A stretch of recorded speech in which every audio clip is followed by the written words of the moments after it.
Hi guys, this is Mommy Angie, full-time content creator at age of 20.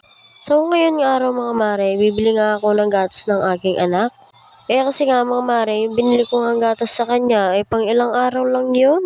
Diyos ko mga mare, habang lumalaki nga ang mga anak natin, dumadagdag nga ang gastos.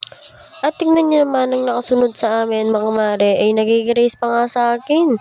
Diyos ko, kala ata nito, hindi ako marunong mag-erase sa kanya. Charis! Ayan nga ang nakasunod sa amin. Yan nga yung nakatira sa tita ko. Diyos ko mga mare, tingnan nyo naman ang motor niya, pumuputok pa yan.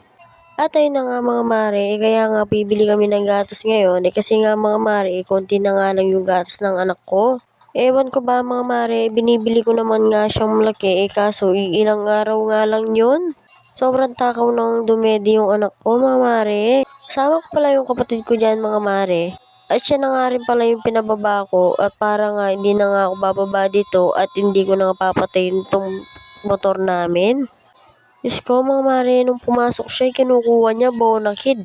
Diyos ko Sabi ko nga sa kanya ay bilan na nga niya yung Bear Brand. Hindi nga dumedede ng bonakid yung anak ko kasi nga malaki na siya.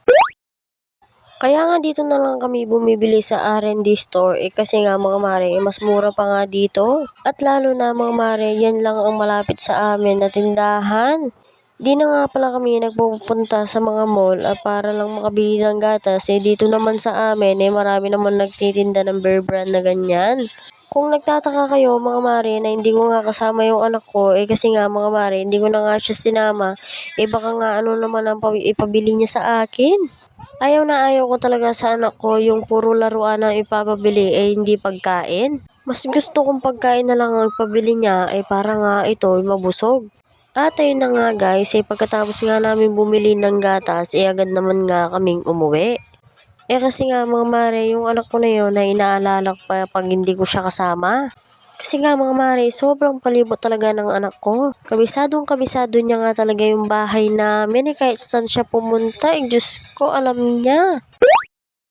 So ayun na nga mga mare, nakikita niyo naman kung sino ang nagbibideo sa akin.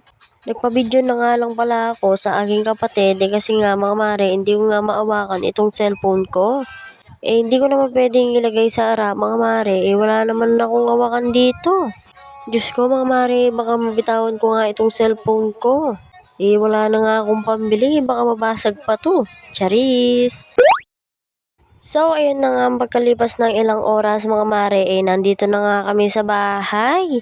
Diyan lang nagtatapos ang aking vlog. Bye-bye!